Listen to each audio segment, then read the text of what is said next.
Lord of the Mysteries. Chapter 1054. Tailored-made Ritual. After thanking her, Klein immediately gave up his control over Vinrambus, making it impossible for him to maintain his marionette-like state. With that, this spectator pathway demigod collapsed to the ground and became a corpse. Ariana lowered her head and took a look, the darkness in her eyes growing deeper. Vinrambus's corpse immediately got erased like a pencil drawing, as if it was being wiped away by an eraser, inch by inch, leaving behind only the ice-blue metal cylinder. Right on the heels of that, beams of light seeped out of the void and quickly gathered together, forming a strange object. It was fist-sized and looked like a heart. However, it resembled a different kind of brain, with its surface being covered in grayish-white wrinkles, each crevice with countless symbols and strange patterns that extended into the surroundings. These connected to a world that Beyonders of other pathways couldn't see. This was the Beyonder characteristic left behind by a manipulator. Miss Ariana's concealment and reversing concealment process is able to quickly extract Vinrambus's Beyonder characteristic. Klein came to a realization after a moment of pause. At this moment, Ariana calmly said, "The mental imprints in it have all been removed." "Thank you, ma'am, Ariana." Not surprised at all, he bowed as if he had prepared to do so. He had decisively given up on his marionette because he foresaw that something like this would happen. In fact, his original plan was to bring Vinrambus above the gray fog as a marionette, allowing him to use unshadowed crucifix to purge the manipulator, dreamwalker, hypnotist, and other Beyonder characteristics out. This way, Miss Justice no longer needed to worry about the ingredients needed before becoming a demigod. Even her Beyonder dog at home had a chance of advancing. After all, Audrey had briefly mentioned in the past to Dwayne Dantes that her act of escaping from Vinrambus's control was all thanks to Susie. But later on, he considered that there was no way he could bring Vinrambus above the gray fog inside this world of concealment, as it would directly expose the fact that he was the fool under Ariana's watchful eyes.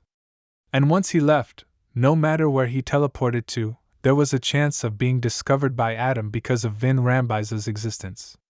In that case, giving up a marionette in front of Ariana was undoubtedly a better choice.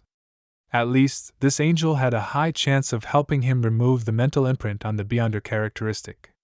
And none of these affected Klein's original plan. He could easily find some ingredients to make Vinrambus's Beyonder characteristic into a problematic potion.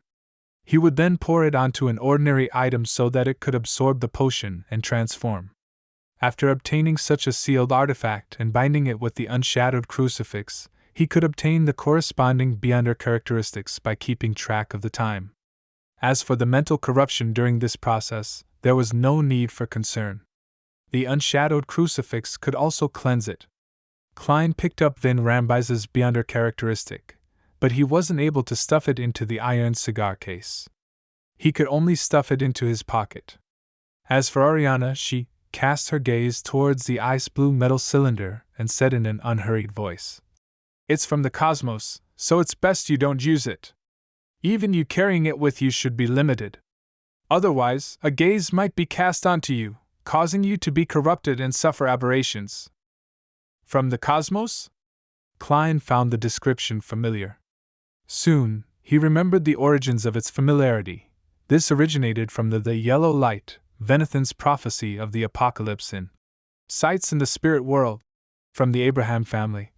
Casting one's gaze from the cosmos, the lands shatter.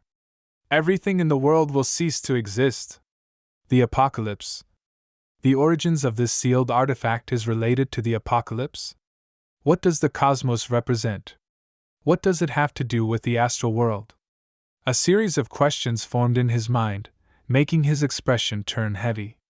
Faced with his question, Ariana nodded gently and said, "Yes, the cosmos. Is it the cosmos above our heads?" He pointed at the dark night sky which was embedded with the gigantic crimson moon. "Yes." Ariana gave an affirmative answer, but she didn't explain further. After some thought, he asked again, "There are many hostile existences that are attempting to destroy this world?" Ariana's gaze swept across his face and finally stopped at his eyes. "I can't give you an answer. There are some things that make it easier to be infected the more you know. Both your body and soul will be infected. Once you become an angel, you can seek out the exact answer. The more I know, the easier it is to get infected. A chill ran down Klein's back. He didn't ask Rhodes earlier about the sealed artifacts that Vin Rambus possessed, because he was afraid that Adam would notice them if they left any traces behind. When facing a king of angels, no amount of caution was enough. Seeing that Ariana wasn't revealing anything else, Klein pointed at the ice blue metal cylinder and asked, "How should we handle this item?" The description of the ascetic leader made him a little afraid of bringing the sealed artifact above the gray fog to disinfect. Ariana calmly said, "My suggestion is to sacrifice it to the goddess. Together with the contributions you have previously rendered, you can exchange them for what you want." Klein nodded slightly. "I understand." After expressing his gratitude, Ariana's figure was quickly erased and disappeared into the dark garden under the abnormally huge moon. And with that, the world of concealment collapsed. Klein observed for a few seconds before taking out candles and other ritual items he carried with him. He quickly set up an altar and sacrificed the ice blue metal cylinder to the Evernight goddess.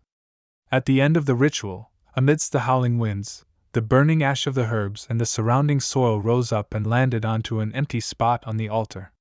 The ash and soil were connected, forming words. Sequence 3, Scholar of Yore.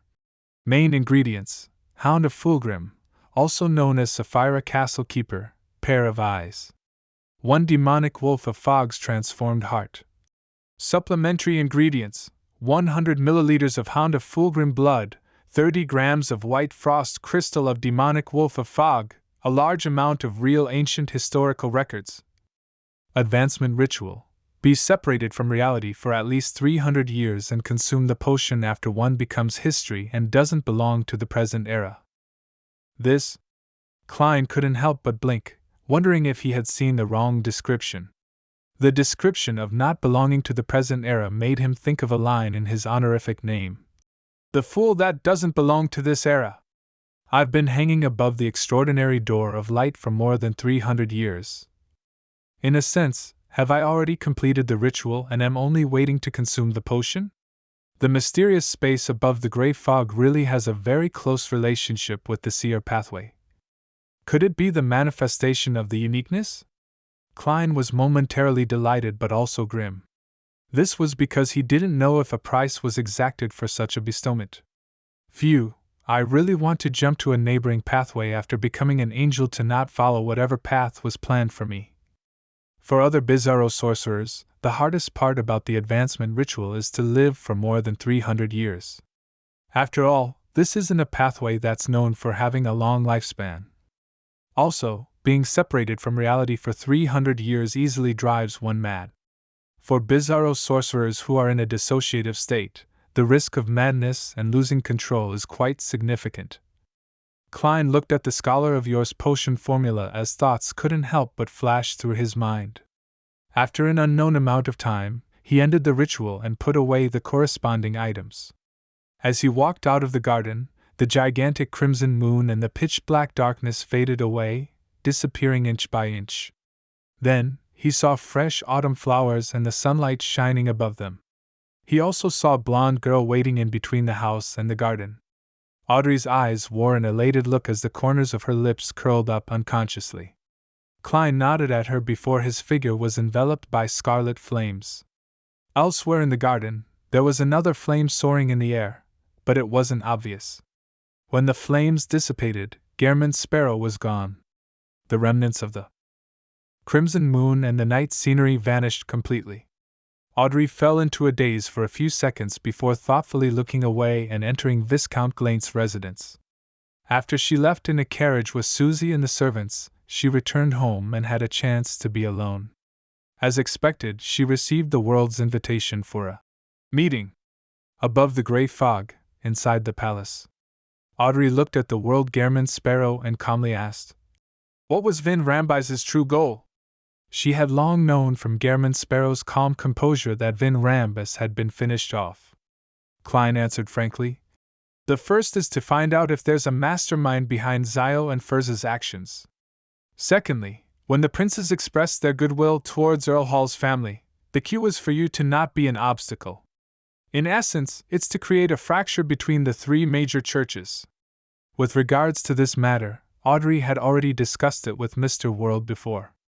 There was no need to seek further explanations as she asked, "Then why was a demigod like Vin Rambus personally visiting me?" Klein smiled and said, "If you wish to deceive the guards arranged by Earl Hall, as well as hypnotize a hypnotist with great certainty without causing any commotion, a Sequence 5 might not be capable of doing so. Therefore, it's best to send a demigod. Furthermore, you knew Vin Rambus and had interactions with him before, so your vigilance against him would be minimized. To be honest, if you weren't careful enough and had an unnoticeable helper like Susie, the whole matter would have gone on smoothly without you and I knowing until Monday." Justice Audrey didn't wear a thick mask. She smiled and sighed with mixed emotions. "So I'm already this powerful. Powerful to the point of needing a demigod to be certain of success." He was even more powerful than I had imagined. "You actually hypnotized a demigod that's good at hypnotism," Klein praised with a smile. Audrey pursed her lips without realizing it and smiled. "That's mainly because of the fate siphon charm you gave me. My hypnotist potion seems to have completely digested as a result of this."